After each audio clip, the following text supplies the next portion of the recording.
ఈ వీడియోలో స్వామివారిని మనం నిన్నటి వీడియోలో స్వామివారి యొక్క ధాన్యాదివాసాన్ని చూసాం.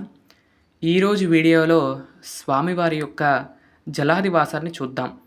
ముందు రోజు రాత్రి స్వామివారు ధాన్యాదివాసంలో ఉన్నారు కదండి. ఆ ధాన్యం నుండి ఇప్పుడు బయటికి తీసి ఆ తర్వాత శుద్ధి చేసి మళ్ళీ జలాదివాసంలోకి మనకి అనుగ్రహించబోతున్నాడు స్వామి. చూడండి, అలా బియ్యంని అలా తీస్తూ స్వామి రూపాన్ని ఇక్కడ మీకు చూపిస్తాను చూడండి. జగన్మాతలిద్దరిని కూడా పక్కన పెట్టుకుని సాక్షాత్తు వైకుంఠనాథుడు, ఆ నారాయణుడు, ఆ వెంకటేశ్వర స్వామి ఈ విధంగా మనకి దర్శనాన్ని ఇస్తూ ఉన్నాడు. ఏమో సంకల్పం చేతనే ఏదైనా జరగాలి అంటే కనుక ఆయన సంకల్పం అయితే ఉండాలంట. అలాంటిది స్వామి సంకల్పం చేతనే ఈ యొక్క ఉత్సవాలన్నీ కూడా జరగటం అనేది జరుగుతున్నది.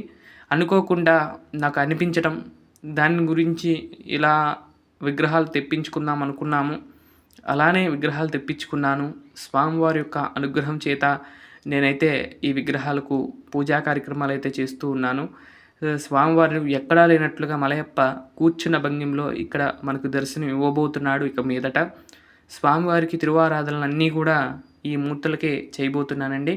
మలయప్ప స్వామికి ఏ విధంగా అయితే ఉత్సవాలు జరుగుతాయో అనేక ఉత్సవాలన్నీ కూడా ఈ మూర్తులకే జరగబోతున్నాయి. కళ్యాణోత్సవం, సంవత్సరోత్సవం, వివిధోత్సవాలన్నీ కూడా ఈ స్వామికి జరగబోతున్నాయి. కాబట్టి ఈ స్వామివారిని మీరందరూ కూడా దర్శనం చేసుకోండి.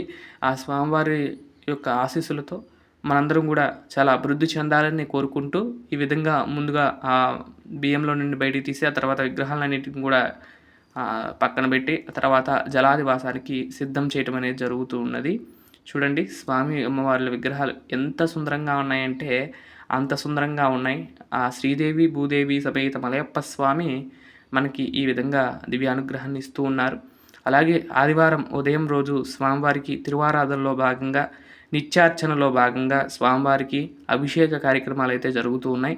మనకు నిత్య పూజలో భాగంగా దుర్గా అమ్మవారికి, వినాయకుడికి, తర్వాత భోగ శ్రీనివాస స్వామివారికి, అలాగే మహాదేవునికి అభిషేకం చేయడం అనేది ఆనవాయితీగా వస్తుంది. ప్రతినిత్యం కూడా ఉదయం ప్రాతకాలంలో వీరికి అభిషేక తిరుమంజన కార్యక్రమం అనేది చేస్తూ ఉంటాను.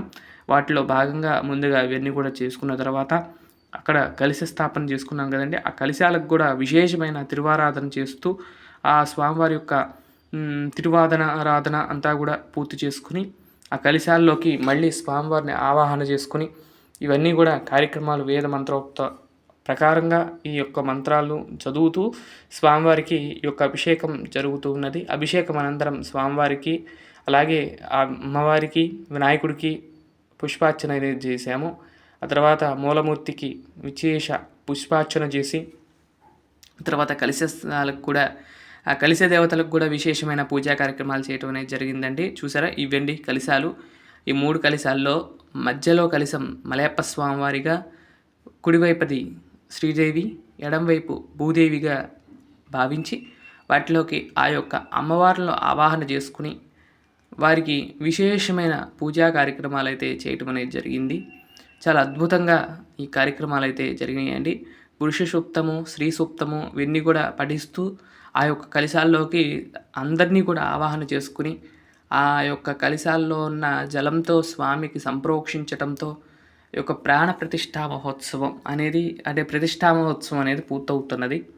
ఈ విధంగా స్వామివారికి ఇంక మీదట అన్ని ఉత్సవాలకు వీలుగా ఆ విగ్రహాలను, ఆ మూర్తులుగా ఆ యొక్క ఇప్పుడు దాకా కూడా విగ్రహాలను పిలుస్తూ ఉంటాం. కానీ ఇక మీదటి నుండి పెరుమాళ్ళు కానీ స్వామి అని కానీ పిలుస్తూ ఆ యొక్క ఆ మూర్తిలోకి ఆవాహన చేసుకున్న స్వామిని మనం గౌరవిస్తూ ఆ యొక్క స్వామి యొక్క సేవా కార్యక్రమాలన్నీ కూడా మనం పాల్గొంటూ స్వామివారి యొక్క కృపకు పాత్రులు కాగలరని నేను మనస్ఫూర్తిగా కోరుకుంటూ ఆ యొక్క కలశాలకు పుష్పార్చన కూడా చేసాం. ధూప దీప నైవేద్యాలు కూడా సమర్పించడం జరుగుతుంది. ఎందుకంటే కలశము అంటే కనుక స్వరూపమే. పూర్వకాలంలో మనకు ఫోటోలు ఇవన్నీ కూడా ఏం లేవు. ఆ రోజుల్లో విగ్రహాలు లేదంటే కలశ స్థాపన చేసి కలశంలోనే ఆ దేవుణ్ణి ఆవాహన చేసుకుని ఇప్పటికీ కూడా కొన్ని చోట్ల ఆ కలశంలోనే అమ్మవారిని కానీ అయ్యవారిని చూసుకుంటూ కలశంలోనే ఉపచారాలు చేసుకుంటూ ఉన్నారు చాలామంది. అంతే, కలశానికి అంత పవరు. ఇప్పుడు మీరు కలశంలోకి నీళ్లు పోసి ఇవన్నీ పెట్టి పెద్ద పెద్ద పూజ చేసి ఆవాహన చేయ అవసరంలా. కానీ అక్కడ కలశం అట్లా పెట్టి ఆ కలశంలోకి వెంకటేశ్వర ఆవాహయామి అంటే చాలు స్వామి వచ్చి కూర్చుంటాడు దాంట్లో. అంత పవర్ అండి ఆ యొక్క జలంలోకి. అలా జలంలోకి స్వామివారిని ఆవాహన చేసుకుని స్వామివారికి ఇక్కడ జలాదివాసం చేస్తున్నాను చూడండి. ఆ యొక్క పుణ్యవాచన జలంతో స్వామివారి యొక్క ఆ స్వామివారికి చేసిన త్రివారాధనలో భాగంగా చేసిన ఆ జలంతో స్వామివారికి ఈ యొక్క జలాదివాసాన్ని నిర్వర్తించి జలంలో పూర్తిగా ఉంచి ఆ యొక్క శక్తిని అంతా కూడా జలంలో ఉన్న శక్తి అంతా కూడా స్వామి బింబంలోకి వెళ్ళి ఆ బింబం అంతా కూడా శుద్ధి అవ్వాలని చెప్పి కోరుకుంటూ ఆ యొక్క శుద్ధి కార్యక్రమం అనేది చేస్తూ ఉన్నాం. చూడండి, చూసి ఆనందించండి. ఆ స్వామివారి యొక్క ఆశీస్సులు మీ అందరూ కూడా పొందాలని నేను మనస్ఫూర్తిగా కోరుకుంటూ ఈ విధంగా స్వామివారి యొక్క జలాదివాసాన్ని కంప్లీట్ చేసుకున్నాం. ఆ వెంకటేశ్వర స్వామివారు ఇప్పుడు దాకా కూడా నుంచుడ భంగిమలో మనకు ఇక్కడ శాంతినిలయంలో కావచ్చు, తిరుమలలో కావచ్చు, అన్ని చోట్ల దర్శనం ఇచ్చారు ఫర్ ద ఫస్ట్ టైం. అలాగే నాకు అనిపించింది, ఎందుకు అనిపించిందో కానీ ఆ స్వామి సంకల్పం చేత మాత్రమే అనిపించిందేమో, అలా స్వామివారు ఈ విధంగా కూర్చున్న భంగిమలో సాక్షాత్కరించబోతున్నాడు. స్వామివారిని దర్శించండి, తరించండి. ఈ వీడియోలు మాత్రం మీద వచ్చే వీడియోలు మాత్రం మిస్ అవ్వకండి. ఎందుకంటే స్వామివారికి విశేషమైన ఉత్సవాలు జరగబోతున్నాయి మన శాంతినిలయంలో.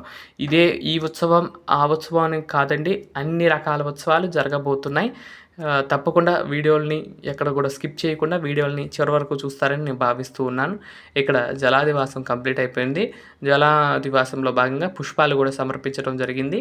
కర్పూర దివ్యమంగళ నీరాజనాలతో స్వామివారికి ఆ హారతి అవన్నీ కూడా ఇచ్చి స్వామివారిని ఈ విధంగా జలాదివాసాన్ని పూర్తి చేయటం అనేది జరిగిందండి. ఈ విధంగా ఉంది. ఇదండి ఈరోజు వీడియో. మరొక మంచి వీడియోతో రేపటి వీడియోలో కలుస్తాను.